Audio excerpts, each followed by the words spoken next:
আসসালামু আলাইকুম সুপ্রিয় শিক্ষার্থী বন্ধুরা, লার্নিং পয়েন্ট একাডেমি বাংলা প্রথম পত্রে আজকে আমাদের টপিকটা হচ্ছে গণ অভ্যুত্থানের কথা। গণ অভ্যুত্থান সম্পর্কে আমরা কতটুকু জানি? প্রথমত বেসিক্যালি প্রশ্নগুলো, গণ অভ্যুত্থানের কথা আমাদের আজকে টপিকসের নাম, তাই না? এখন প্রশ্ন থাকতে পারে না গণ অভ্যুত্থানটা আসলে কি স্যার বা কি ভাইয়া? হ্যাঁ, তাহলে গণ অভ্যুত্থানটা কি কেউ বলতে পারবেন? কোন সরকার যখন কি ক্ষমতার অপব্যবহার করে, শাসক যখন ক্ষমতার অপব্যবহার করে, ক্ষমতার অপব্যবহার বোঝেন তো, ক্ষমতার অপব্যবহার করে জনগণের অধিকার ক্ষুণ্ণ হয়, তখন জনগণ প্রতিবাদী হয়ে যে আন্দোলনটা বা বিদ্রোহটা করে তাকে আমরা বলবো গণ অভ্যুত্থান। ক্লিয়ার? তাহলে এখন প্রশ্ন আসতে পারে যে স্যার গণ অভ্যুত্থানটা কি, মেইন টপিকটা কি? কোন শাসক যদি, কোন দেশের শাসক যদি কি হয় ক্ষমতার অপব্যবহার করে এবং জনগণ যদি অধিকার থেকে কি করা হয়, জনগণের অধিকারকে যদি ক্ষুণ্ণ করা হয়, জনগণের অধিকারকে কি করা হয়, ক্ষুণ্ণ করা হয়, তখন জনগণ কি হয়ে ওঠে, প্রতিবাদী হয়ে ওঠে, বা তখন যারা যে আন্দোলন বা বিদ্রোহটা করে তাকে আমরা কি বলবো, গণ অভ্যুত্থান। বা বলা যাবে সহজ ভাষায়। আচ্ছা, এখন গণ অভ্যুত্থানের ইংরেজি পারিভাষা শব্দ কি? পারিভাষিক শব্দটা কি হবে? Mass uprising. ক্লিয়ার? তাহলে আমি যদি বলি জুলাই অভ্যুত্থান, তাহলে কি হবে? জুলাই আপরাইজিং অথবা রেভলিউশন, বিপ্লব। ঠিক আছে? আর যদি জুলাই বিপ্লব কিন্তু রেভলিউশন, রেভলিউশন অর্থে কি বিপ্লব, আর আপরাইজিং মানে কি অভ্যুত্থান, কোন একটা জাতি আবার জেগে ওঠে। ক্লিয়ার? নতুন একটা জাতি কার থেকে? ওই যে শোষক শ্রেণী থেকে যারা আমাদের শোষণ করে নেয়। যেমন যদি আমি বলি 1970-এ প্রথম হয়েছিল, তারপরে বাংলাদেশে 1990 সালে একটা অভ্যুত্থান হয়েছিল, সর্বশেষ হয়েছিল কত সালে? 24 সালে জুলাই বিপ্লব বা গণ অভ্যুত্থান বলতে পারি আমরা। ক্লিয়ার? জুলাই বিপ্লবটা আমরা সবাই দেখেছি, কিন্তু এর আগেগুলো আমরা খালি ইতিহাস থেকে পড়েছি, জানি জানি না, কিন্তু সচক্ষে দেখিনি। কিন্তু জুলাই বিপ্লব দেখলাম না, সারা বাংলাদেশে আন্দোলনটা হলো, ছাত্র জনতা গ্রেফতার হলো, মারা গেল, তাই না, আহত হইলো না? তো সেটাই বলছে আমাদের, কিন্তু এটা নতুন পাঠ্য হয়েছে এবার, এটা এই গল্পটা আগে ছিল না, গণ অভ্যুত্থানের কথা। ওকে, তাহলে এই গণ অভ্যুত্থান প্রথম শুরু হয় বিশ্বের কোথায়? এইটা আমরা বইয়ে নাই, কিন্তু আমরা সৃজনশীল প্রশ্ন উত্তর জন্য জানার জন্য কিন্তু আমরা করবো। এখন আপনারা যদি বলেন ভাইয়া আমরা এই ছক বুঝি না, বই থেকে পড়বো, তাহলে আমি বই থেকে দেখে দেখে পড়াচ্ছি। আর যদি বলেন যে আপনি ছকের মাধ্যমে সেদিন প্রথম পত্র যেভাবে দেখাইলেন, বাংলা দ্বিতীয় পত্র যেভাবে টেকনিকে, তাহলে আমি ওইভাবে টেকনিকে পুরো বিষয়টা আলোচনা করবো একটা ছকের মাধ্যমে। তাহলে কোনটা করবো আপনাদের কাছে প্রশ্ন? তখন আবার আপনাদের ভাববেন স্যার বই থেকে পড়াটা আমাদের জন্য বুঝতে ভালো হচ্ছে, কিন্তু আমি চাচ্ছি কি এর ভিতরে এগুলো পাবেন। যেমন গণ অভ্যুত্থান কি প্রশ্ন আসবে, এক গণ অভ্যুত্থান সংখ্যা লিখতে বলতে বলবে, আবার প্রথম গণ অভ্যুত্থান কোথায় প্রথম হয়, বা বিপ্লবটা বিদ্রোহ কখন হয়, সেগুলো আমরা জানবো। কিন্তু বাংলাদেশেরটা না, বই বিশ্বেরটাও জানবো, যে আন্দোলনটা। ওকে, তাহলে গণ অভ্যুত্থানের ক্ষেত্রে আমি এখন এখানে ওকে, এই যে 1789 সাল, কত সাল? 1789 সালের 14ই জুলাই ফ্রান্সে একটা বিপ্লব বা বিদ্রোহ হয়েছিল, যেটার নাম হচ্ছে ফরাসি বিপ্লব। কি বিপ্লব? যদি বলা হয় ফরাসি বিপ্লব কোথায় হয়েছিল? ফ্রান্সে। বাংলাদেশ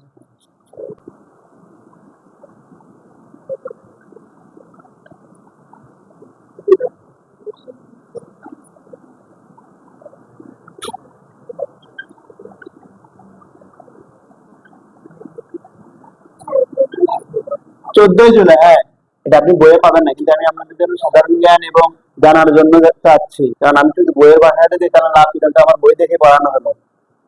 কি জন্য আসে মানুষ কোচিং সেন্টারে ভালো টিচার কাছে পড়ে কখন? যে একটা ভালো বেনিফিট, ভালো যাতে বইয়ের বাইরে যদি আপনি, যেমন নবারুণের আরো অন্য ফ্রেন্ড আছে, তারা অন্য ধারে কাছে তারা জানে না যে এই যে এই ফরাসি লোক কখন হয়, ও জানে গেল। একটা জিনিস জানা মানে কি হয়ে গিয়ে থাকলো না, এটা পরিবেশের শব্দটা জানলো, এটা তো বইয়ের নাই।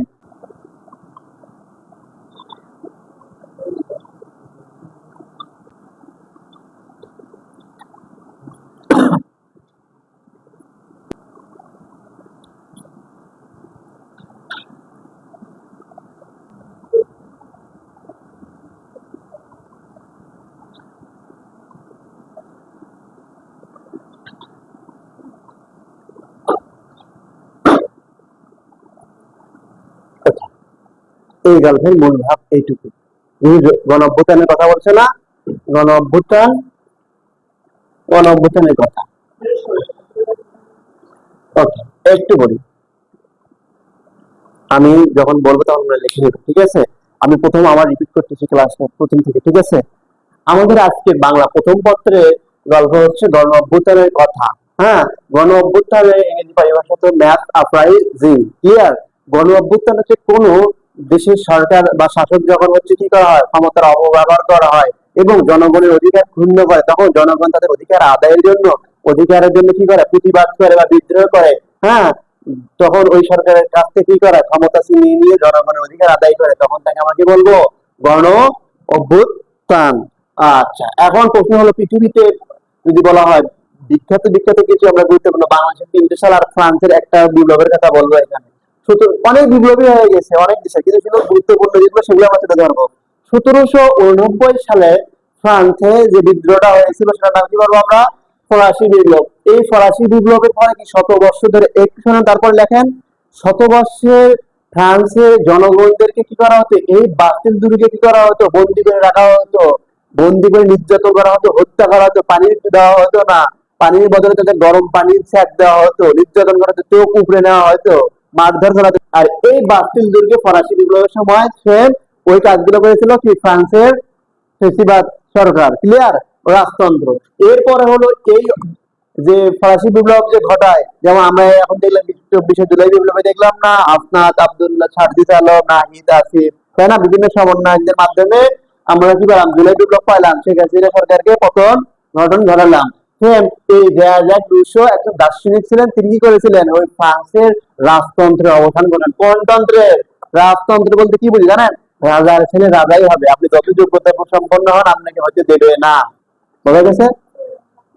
ওয়েট, আর এখন আমি একটু বলি, রাজতন্ত্রের পতন ঘটান কে তাহলে, জ্যাক রুসো। কত সালে? 1789 সালে 14 জুলাই দিলাম। এখন প্রশ্ন হলো, তখন যে একটা ফরাসি বিপ্লব হয়, ফরাসি বিপ্লবের মূল মন্ত্র কি ছিল? শান্তি, সাম্য, ভ্রাতৃত্ব, বা ঐক্য, কি সাম্য, ভ্রাতৃত্ব। সাম্য মানে কি, সবাই সমান। আর শান্তি মানে কি, দেশটাতে কি একটা শান্তি প্রতিষ্ঠিত হয়। আর ভ্রাতৃত্ব বোধ মানে কি, হিন্দু মুসলমান সবাই ভাইয়ের মতন বন্ধুর মতন থাকবে, রাষ্ট্রীয় একটা বন্ধুত্বপূর্ণ রাষ্ট্র হিসেবে প্রতিষ্ঠিত হবে, ক্লিয়ার? তাহলে ফরাসি বিপ্লব আমার ডান। এরপরে যেটা আসলে আমাদের গণ অভ্যুত্থানের কথা বলা হয়েছে 1969 সালে। এই গণ অভ্যুত্থানের হচ্ছে মূল নায়ক, যা ওই সময় শাসক ছিল, আইয়ুব খান। আইয়ুব খান কি করেছিল, সামরিক শাসন জারি করেছিল। সামরিক শাসন মানে কি, সেনাবাহিনী দ্বারা পরিচালিত, সাধারণ জনগণকে সেনাবাহিনী ইচ্ছা মতো মারতো। এই যে এখন কিন্তু সেনাবাহিনী কন্ট্রোল করতেছে না, পুরো যদি সেনাবাহিনীর হাতে কন্ট্রোল থাকতো না 1 বছর, এত কিছু হইতো না।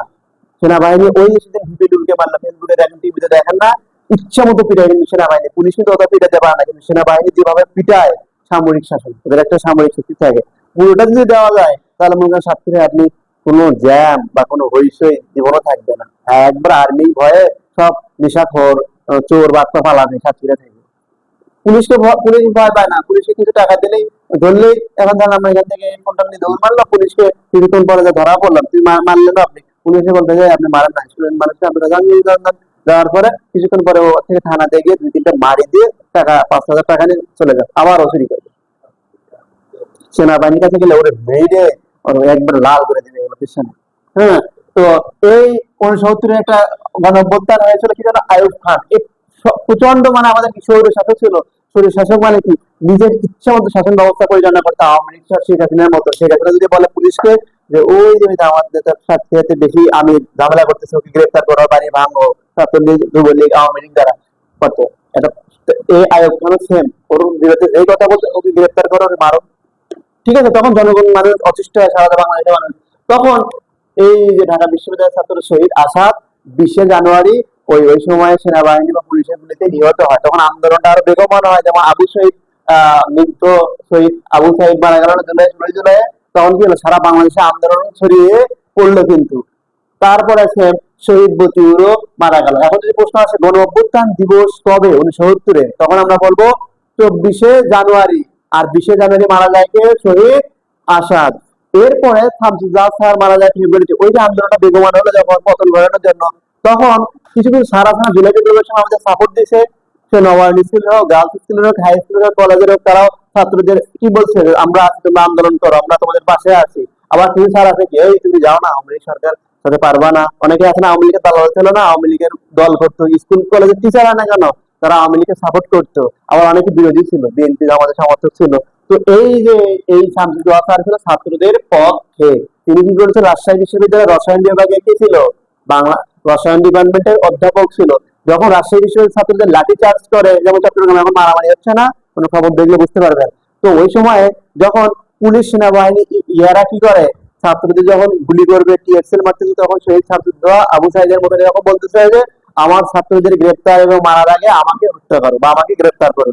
তখন কিছু উগ্রবাদী পুলিশ সেনাবাহিনী থাকে না, বিবির যেমন মারলে ইচ্ছে মতন, আমি দেখছি ভিডিওটা, মানে এভাবে নূর পড়ে গেছে, মারছে, মানে রক্ত যেমন গরু জবাই করলে যেমন রক্ত ছিটকে যায়, হ্যাঁ হ্যাঁ হ্যাঁ, একবার রক্ত গুলো এইরকম ভাবে বের হয়ে যাচ্ছে।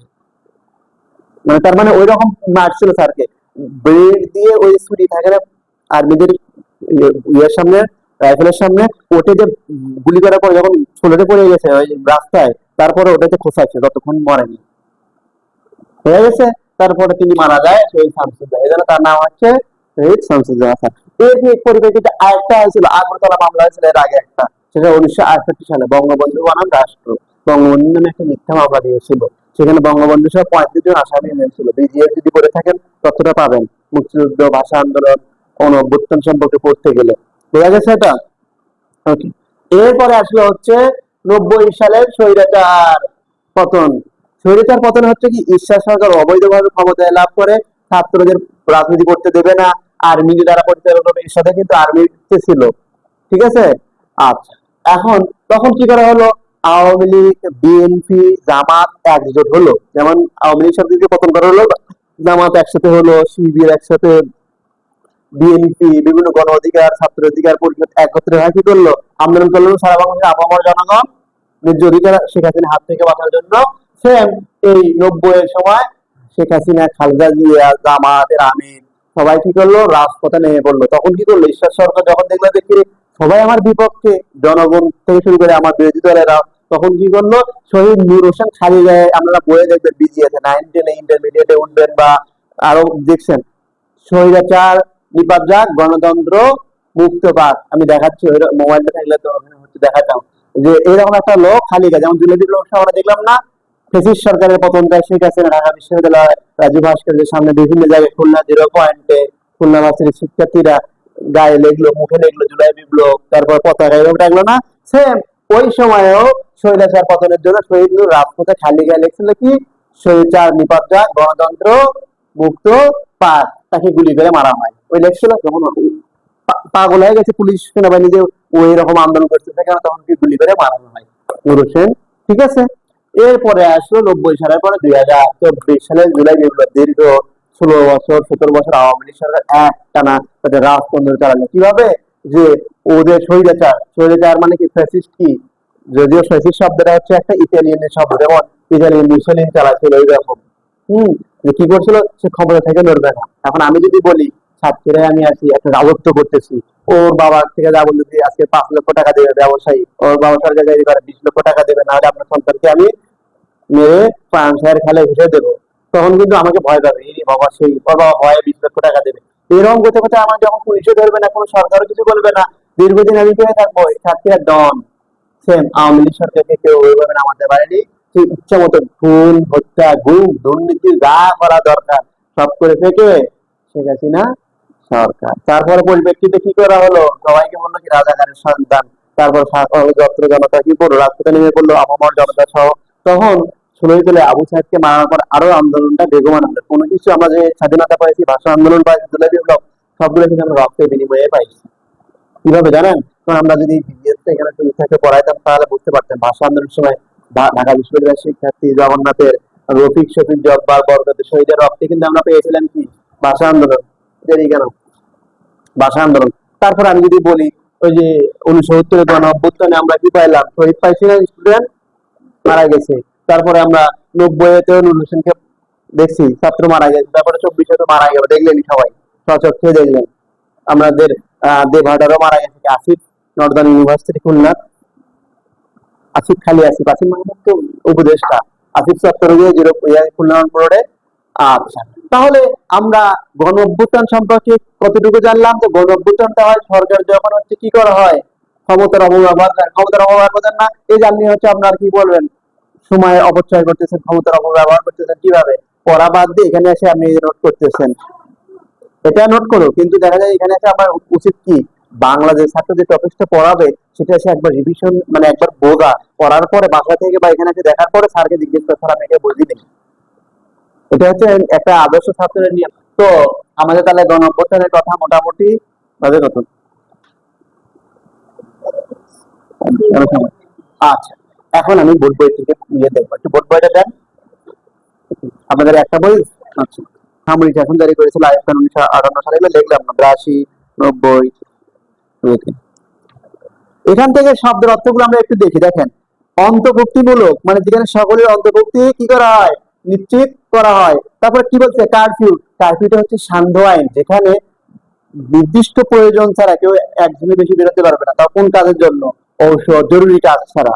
যেমন আমরা জুলাই বিপ্লবে গত বছর আমি সাক্ষী যখন দেখছিলাম, জুলাই যে পুলিশ সেনাবাহিনী দ্বারা পরিচালিত হতো না, আমি বিশ্বাস করবে না, সন্ধ্যা 7টার দিকে লাবণী মোড়, সঙ্গীতের মোড়, ওই রাস্তার সাইডে লাইট গুলো কিন্তু বন্ধ ছিল। আমি খাইতে গেছিলাম সঙ্গীতের মোড়ে কি লাবণী মোড়ে ওই আব্বাসে, দেখি একটা মানুষ নাই 8টার দিকে রাতে। হ্যাঁ, কার্ফিউ চলছিল, দেখছেন মনে হয় একেবারে রাস্তায় নিরিবিলি, অ্যাম্বুলেন্স পুলিশের গাড়ি, কোনো গুরুত্বপূর্ণ গাড়ি ছাড়া, তাও চেক আপ করা হচ্ছে কি জন্য যাচ্ছেন আপনি। তো আমি যখন দেখলাম যে লাবণীর মোড়ে অনেকগুলো পুলিশ সেনাবাহিনী বিজিবি দাঁড়ানো, পড়ার অধিক যায়নি, সঙ্গীদের মধ্যে খেয়ে চলে গেছে।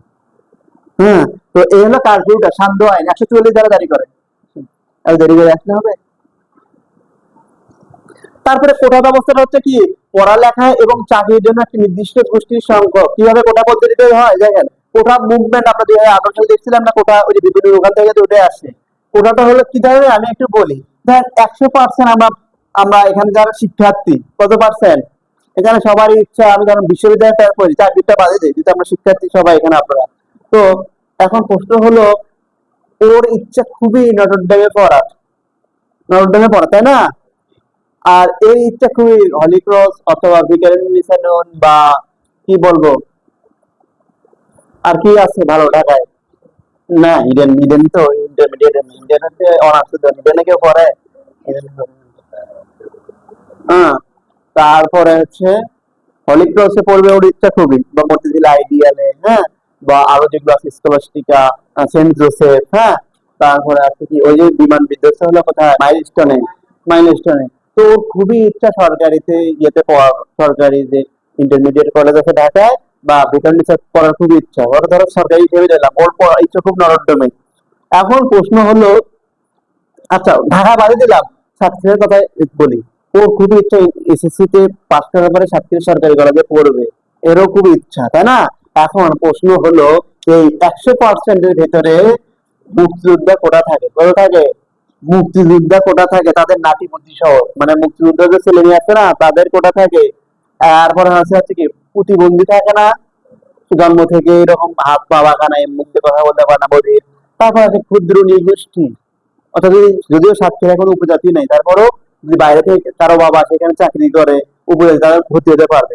এখন প্রশ্ন হলো কি, আমি ওদের ভর্তি পরীক্ষা নিলাম এসএসসি পরীক্ষার পরে ভর্তি হওয়ার জন্য, দেরি কেন? এখন প্রশ্ন হলো যে, ও ভর্তি পরীক্ষা দিল, ভর্তি পরীক্ষার নাম কি, মারিয়া, মারিয়া নুসরাত। মারিয়া হচ্ছে ওর দাদা হচ্ছে মুক্তিযোদ্ধা, সাপোজ, আর হচ্ছে নাম কি, নুসরাত। ওকে, আমার সরকারি কলেজে মেয়েদের জন্য সিট ফাঁকা আছে 40টা, কয়টা, সেখান থেকে আমি মেধাই নেব কয়টা, 25টা, আর 15টা নেব মুক্তিযোদ্ধা, ক্ষুদ্র নৃগোষ্ঠী, শিক্ষকদের সন্তানদের কোটা থাকে না, সেই। এখন মারিয়া পাইছে হচ্ছে ভর্তি পরীক্ষায় 100-র ভিতরে 90, সাপোজ, বা আমি আরো কম ধরলাম 80। আর তুমি নাম কি, নুসরাত ফারিয়া। নুসরাত পাইছে এখানে আমার 5 নম্বর রেফারেন্স না, ওর কোটা আছে আর কোটা নাই। ফর্ম ফিল আপ করবেন তখন লেখা থাকে যে মুক্তিযোদ্ধার কোনো কোটা আছে কিনা, প্রতিবন্ধী, ক্ষুদ্র নৃগোষ্ঠী, তখন এই দেবে যে আমার দাদু ছিল মুক্তিযোদ্ধা, এরকম লাগবে যে মুক্তিযোদ্ধার কোটা। তখন কি করবে,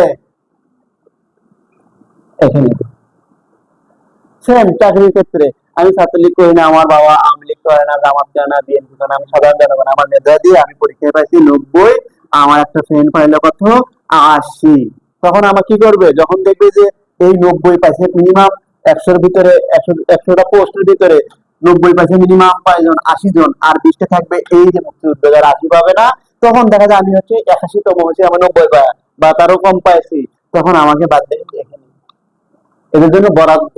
আর আমার জন্য সাধারণ শিক্ষার্থী নাম্বার ভালো না করলে আমার চাকরি নাই, আর ওর জন্য ফিক্সড বরাদ্দ, খালি কোনোভাবে পাস করুক। সেম আমি যখন ঢাকা ভার্সিটিতে পড়ি তখন আমার ফ্রেন্ড একটা ছিল কুড়িগ্রামের, ওর বাবা ছিল মুক্তিযোদ্ধা, ও কিচ্ছু পারে না, পড়াশোনা করেনি, এখন অনার্স পাস করেছে আর মাস্টার্সের পরীক্ষা বলা ঠিক না এটা, ও পড়তো না, পরে শুনি ওর যখন সার্টিফিকেট ওই যে ভর্তির ইয়েগুলো আছে না, তখন ফ্রিডম ফাইটার লেখা এফএফ, মানে কি ফ্রিডম ফাইটার। পরবর্তীতে ফার্স্ট ইয়ারে 3টা সাবজেক্টে ফেল করে, কোনো পড়েনি তো, ও কোনোভাবে এখানে ঢাকা ইউনিভার্সিটি পরীক্ষায় পাস করছে কোনোভাবে। ওদের কোটা থাকে, যেমন দেখেন না কিছু খেলোয়াড় কোটা থাকে না, আপনি খেলা দিলে ভালো পারেন, ওদের জন্য যদি 5টা সিট থাকে, ওই 5 জন যদি খেলোয়াড়ের ভিতরে আপনি যদি কোনোভাবে নাম্বারটা তুলতে পারেন আপনি চান। আর সাধারণ শিক্ষার্থী যারা, এদের জন্য 2018 সালে আন্দোলন করা হয়, কোঠা মুভমেন্ট, ঠিক আছে। তার পরিপ্রেক্ষিতে কোটা বাতিল করে আওয়ার্ড দিয়েছিল শেখ হাসিনা সরকার। তারপরে জুলাই তো দেখলেনি, 24শে জুলাই বিপ্লব কি জন্য হলো, কোটা দিয়ে কিনতে হলো চাকরির ক্ষেত্রে। দেখা যায় একটা ছাত্র সারা বছর পড়াশোনা করে ভাইবা দেওয়ার পরে চাকরি পায় না, আর মুক্তিযুদ্ধ আওয়ামী লীগ ছাত্রলীগের ছেলে মেয়েরা যা অল্প নাম্বার দিয়ে চাকরি, তাহলে ওটা কি বৈষম্য হলো না? তখন এগুলোর জন্য তো সরকার, একটা ছেলে সারা বছর বুয়েট বা ঢাকা ভার্সিটিতে পড়ার পরে তার বিসিএস নাই, আর একটা ছেলে ছাত্রী সরকারি কলেজ থেকে ছাত্রলীগ করে, তার মামা খালি উপরের লেভেলে আছে, প্রশ্ন ফাঁস করে কোথায় বিসিএস করা হলো, ও আর কি করবে জানা, ছাত্রী এসে চুরি বাটপারি যা আছে পকেট ভরাবে। আর একটা যখন মেধাবী ছাত্র, সে কিন্তু ইচ্ছে করতে পারে দুর্নীতি করবে না। এখন আমাকে যদি বলে যে স্যার আমি ঢাকা ভার্সিটি পড়ছেন, এখানে তো চুরি করবেন, ছাত্রীরা চুরি করতে পারবেন না, আমার ভিতরে কিন্তু খারাপ লাগবে। আর যখন একটা সরকারি কলেজ থেকে আমি যদি দুর্নীতি করে ভর্তি হতাম ঢাকা ভার্সিটি প্রশ্ন আউট করে, বা আমার মামা খালি অপরাধ জগতে আছে টাকা পয়সা দিয়ে আমাকে 2 নাম্বারে করে ভর্তি করেছে, তখন আমি ভাবতাম কি চাকরি পাচ্ছি। পুলিশের চাকরিরা এই যে আমরা বলি না পুলিশের মতন খারাপ হয় না, চাকরি হয় না, এক একটা পুলিশের কনস্টেবলের নিয়োগ হয় কত জানেন, 18-20 লক্ষ টাকা করে চাকরি হয়, ওদের বেতন কত 12,000 15,000 টাকা। আমি শুরু করতেছি না এখানে, তো 15,000 16,000 টাকা দিয়ে আমার বাসা ধরেন ওই রাজশাহী, এখানে আমি একটা ছাত্রী, আমার পোস্টিং 15,000 টাকা দিয়ে আমি যে ফ্ল্যাট নেবো, এরকম যে ছোট রুম নেই, দুটো রুম ছাড়া নেওয়া যাবে, বাচ্চা কাচ্চা বা বউ আত্মীয় স্বজন আসবে না, রান্না কিচেন রুম এক রুমে থাকা যাবে, থাকা যায়, তখন আমার এইরকম 2টা রুম নিতে গেলে 6,000 5,000 টাকা লাগবে না? একটু ভালো মানে নিতে গেলে 5,000 গেল, পানি বিল, কারেন্ট বিল, ওয়াইফাই বিল, তারপরে হচ্ছে যদি বাচ্চা তাকে যদি একটা ভালো স্কুলে দেয়, তখন তার 15,000 টাকা থাকে। তখন আর সে নিজেও তো ঋণ করে 18-20 লক্ষ টাকা দিয়ে সাইকেল দিচ্ছে, অথবা শ্বশুর থেকে যৌতুক নিচ্ছে, অথবা বাড়িতে যদি বাবার জমি থাকে, গরু বাছুর থাকে, বিক্রি করে রাখে না, তখন আর তার ইন্টেনশনটা থাকে কি, রাস্তাঘাটে যে গাড়ি পাবো 50 টাকা 20 টাকা হলে আমার লাভ। তার জন্য দেখে না মাঝে মাঝে লাবণী করে ট্রাফিক গুলো এরকম করে নেয়, এভাবে নিয়ে রাখে, কারণ ওই টাকায় সংসার চলে না তো। বাস্তবতা এটাই। এখন হয়তো আমি যখন স্টুডেন্ট, মানে বিয়ে করিনি, আমার বিভিন্ন ভাবে টাকা পয়সা দিয়ে আমাদের এডমিশনের নিউরন, যেমন কালকে 1 ঘন্টা একটা ক্লাস মানে টাকা দিচ্ছে 400, আবার দেখা যায় কালকে হয়তো বৃহস্পতিবার 6টা ক্লাস নেবো নিউরন, সেখানে দেখা যায় 2-3 হাজার আসবে, তো দেখা যায় আমার এরকম ভাবে মাসে দেখা যায় 20-30 হাজার আসে প্রাইভেট কোচিং থেকে। তো আমি যখন বিয়ে করবো তখন কিন্তু দেখা যায় যে কি একটা ভালো পজিশনে যখন আমরা যাবো, তখন কিন্তু আমি ইচ্ছে করলে এরকম ছোট বাসায় থাকতে পারবো না। একটা বিসিএস ক্যাডার সরকারি কলেজের লেকচারার, সে ইচ্ছে করলে টিমসের বাড়িতে থাকতে পারবে না, তখন তার আর কলিগেরা বলবে কি কেমন জানি কিপটে মনে হয়, যাকে বুঝবে না যে তার আমার সামর্থ্য নাই, তখন শিক্ষকেরা কি করে বাধ্য হয়ে টিউশনি করে, করে না নাকি? তখন ভাবে যে আমি ভাড়া ভাড়ায় থাকবো না, যদি ছাত্রীরা ক্লাস দিতে পারতাম, তখন তার ভিতরে লোভ জাগে, তখন সে কি করে ক্লাসে স্কুল কলেজ বা কলেজে ক্লাস নেওয়া বাদ দিয়ে প্রাইভেট কোচিং এর দিকে দৌড়াদৌড়ি করে। টাকা দেখা বিষয় এরকম না? সেম বিশেষ ক্যাডার ধরে বাবা পুলিশ ক্যাডারের বেতন হয় 40,000 টাকা, 40,000 টাকা দিয়ে মা বলবে যে আমি যমুনা ফিউচার বা বসুন্ধরা ছাড়া মার্কেট করবো না, চলো তো ঈদে কলকাতায় যাই ঈদের জন্য আত্মীয় স্বজনের জন্য। তখন 50,000 টাকা যখন মার্কেট করবে, ওর তো বোনাসই নেই, বোনাস 20,000 টাকা পুলিশের, এসপি যদি হয় এসপি, তো ওই 20,000 30,000 টাকা দিয়ে কলকাতা সম্ভব, আর ভিসা পাসপোর্ট দিতে চলে যাবে 1 লাখ টাকা, সবকিছু মিলে 2-3 দিন যাওয়া গেলে, তাই না? কিন্তু টাকাটা আসে কই থেকে? ওই যে অপরাধ নিরপরাধ ব্যক্তিদের গ্রেফতার করা হয়, থানায় নিয়ে যাওয়া হয়, তখন মামলা দিয়ে দেওয়া টাকা 1 লাখ 2 লাখ টাকা। মার্ডার করছে ও 5 লক্ষ টাকা, এমপির ভাগ না, আমার এসপি আমি ফোন দিয়ে বললো যে আমার ভাই মার্ডার করছে আওয়ামী লীগের সময়, যেটা উদাহরণ দিচ্ছি, তখন ও বললো যে আপনাকে 50 লক্ষ টাকা দেবো, ওকে ছেড়ে যান, তো কলকাতায় চলে যায়, ভারতে চলে যায়। সেম এইভাবে তো চলে। সেম ম্যাজিস্ট্রেটও কি হবে, একটা রেট ছাড়াচ্ছে একটা কোচিং এ, হঠাৎ করে এখানে মনে হয় আজকে বাজারটা হবে 10,000 টাকা, একটা জরিমানা ধরি একটা গাড়িকে বা একটা প্রতিষ্ঠানকে 10,000 টাকা, তাহলে তখন কিন্তু ও মামলাটা দেয় না। ঠিক আছে, আর এগুলো করবেন না, ভুল করবেন না। ওই টাকাটা নিয়ে যাবে। এইভাবে দিনে 2-3টা রেট দিতে পারলে তার দিনে দেখা যায় 10-15 হাজার টাকা। তো ওর তো ইচ্ছা করলে আইফোন 16 প্রো ম্যাক্স, ঢাকায় গাড়ি বাড়ি, মেয়েকে বিদেশে পাঠানো সম্ভব। যখন আপনি সৎ থাকবেন, যারা আমার একটা ফ্রেন্ডের আঙ্কেল ছিল শিক্ষা সচিব, আমার হলে আসছিল একবার, উনি এরকম স্যান্ডেল পরে আসছে, কোনো গাড়ি নেই, পুলিশ নেই, সচিব কিন্তু শিক্ষা সচিব, বুঝুন তাহলে। অথচ আমাদের এখানকার যদি সাতক্ষীরা যদি দেখেন ছোটখাটো পোস্টে চাকরি করে, তাদের মুড কিরকম। তো যারা সৎ থাকে তাদের আয় উন্নতি হয় না। আপনারা নিজেরা মনে হয় দেখবেন, তাদের বাবা দেখবেন হয়তো বা ছোটখাটো একটা পোস্টে চাকরি করে, তার বাড়তি ইনকাম নাই, তাদের কিন্তু অভাব অনটন থাকেই যায়, যে সরকারি চাকরি করে দেয়, বেসরকারি চাকরি করে দেয়, শুরু করতেছি না আমি। আর যখন দেখবেন আমার বাবা হয়তো বা চিংড়ি ঘের আছে, ওখান থেকে ইনকাম তখন ভালো চলে, অথবা যদি দেখা যায় যে সরকারি একটা অফিসে কাজ করে, দুর্নীতি 2 নাম্বারি টাকা ইনকাম, তখন আপনি যদি দেখবেন যে জয়গুন থেকে মিষ্টি আনবে, মাঝে মাঝে লেগ দিয়ে যায়, টিপ দেবে। আর যখন একটা নিম্ন মধ্যবিত্ত ফ্যামিলির সরকারি চাকরি করে বা ব্যবসায়, ইচ্ছে করলে ছেলে মেয়েদেরকে নিয়ে যায় খুলনাতে খাওয়াতে পারবে না, তারপরে কাচ্চি বাইনে খাওয়াতে পারবে না, তাদের কাছে খারাপ লাগে। তাদের হয়তো বলবে যে যে টাকাতে আমরা খাবো, ওই টাকাতে বাসায় এসে আমাদের 2-3 দিন রান্না করা যাবে। বোঝা গেল তো। তো এই যে জুলাই বিপ্লবের সময় পুলিশ বলেন, আর্মি বলেন, সবাই কি করতো, অনৈতিকভাবে টাকা ইনকাম করতো। ঠিক আছে, এখনো করতেছে। এখন আমি যদি উদাহরণ দিই, সকালেও বলছি, এটা সত্য কথা। আমরা ভাবছিলাম যে বঙ্গবন্ধুকে খারাপ চোখে দেখি, শেখ হাসিনাকে খারাপ চোখে দেখি। এখন প্রশ্ন হলো যে ও খারাপ, ওর বাবা মা ভালো, তাই বলে কি ওর বাবা মাকে আমি খারাপ বলবো? বঙ্গবন্ধুর ডাকে হচ্ছে 52 ভাষা আন্দোলনে কি করা হলো, ছাত্ররা ইয়ে করলো, কি করলো, আন্দোলন করলো 140 জায়গায়। ওয়েট, একটা বিষয়টা হলো কি, আমি এখন এখানে ক্ষমতায় আছি এসপি হিসাবে, আমাকে চোর বানাবেন আপনি, আপনারাই কিভাবে জানেন? কারণ আমি হচ্ছে কি করব, তখন আমি ফোন দিয়ে বলবেন যে আমি জামাতের আমিরের নাতি বলতেছি, আমার হচ্ছে গাড়ি ধরছে আমার ফ্রেন্ডের আরাম বাইক লাবণীর মোড়ে, আপনি ছেড়ে দেন। পুলিশে এসপি কে ফোন দিলে তখন এসপি বলবে যে সাজান সাহেব, ওই যে আমির সাহেবের নাতনির বাইক ওটা, ওটা ছেড়ে দেন। তখন ও কি বলবে, স্যার মিষ্টি বিস্কুট খান কিছু, বা পাঠিয়ে দেবে আমাকে টাকা অ্যাকাউন্টে। তখন আপনি কি করবেন, না আমি দিব না, আপনার নাতি আছে তার দেখি, আপনি আমি আছেন তার দেখি, আমার দরকার তো নেই। তখন কি করবে জানেন, ওই আমি বলবো যে এই এসপি কে এখান থেকে সরাও, খারাপ বিভিন্ন ভাবে যেভাবে ফাঁসানো যায়, পট খাওয়ানো যায়, সে ব্যবস্থা করবে, সব থাকতে দেবে না। আমি যে কঠোর হই, যেগুলো কঠোর থাকে না, তখন দেখবেন তাকে এখান থেকে ট্রান্সফার করে দেয় দূরত্ব, থাকতে পারে না। সে মেয়ে হোক আর পুরুষ হোক।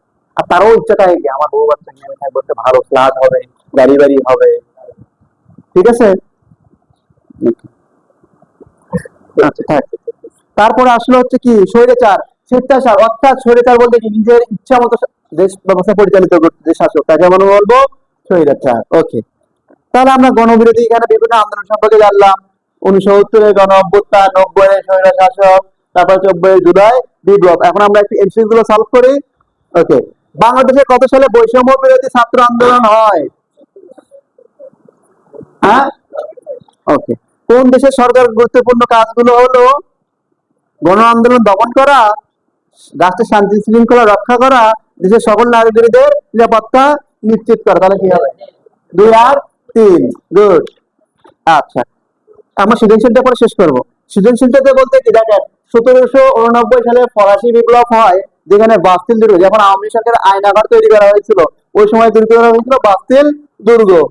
এটা অবসান করেন কে, যা জ্যাক রুসো। ফরাসি বিপ্লবের রাজতন্ত্রের পতন ঘটে, শান্তি সাম্য ভ্রাত্য হয়।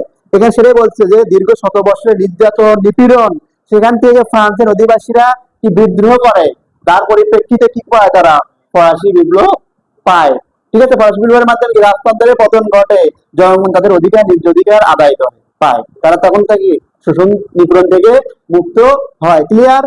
এরপরে গেল হচ্ছে 11 দফা দাবি উত্থাপন করে কোন সংগঠন, ছাত্র সংগ্রাম পরিষদ। গণঅভ্যুত্থান বলতে কি বোঝায়, আবার বললাম, যখন সরকার হচ্ছে কি করা হয়, ক্ষমতার অপব্যবহার করা হয়, জনগণের অধিকার কি করা হয়, তখন দেশের জনগণ কি করা হয়, বিদ্রোহ করা অধিকার আদায়ের জন্য, তখন গণঅভ্যুত্থান হয়। ক্লিয়ার।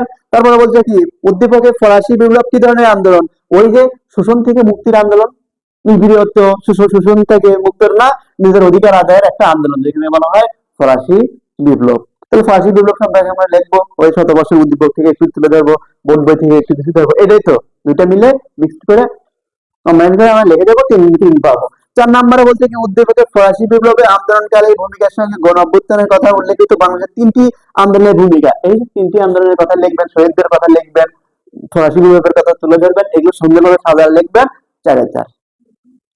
তাহলে বোঝা গেল আমার শখের মাধ্যমে। তাহলে আমার কি সময় নষ্ট করা লাগবে লাইন বাই লাইন পড়ানো? এইভাবে আমি আপনাদের চেষ্টা করব বাংলা প্রথম প্লাস বিএসসি থাকে ওটা চেষ্টা করব। ঠিক আছে?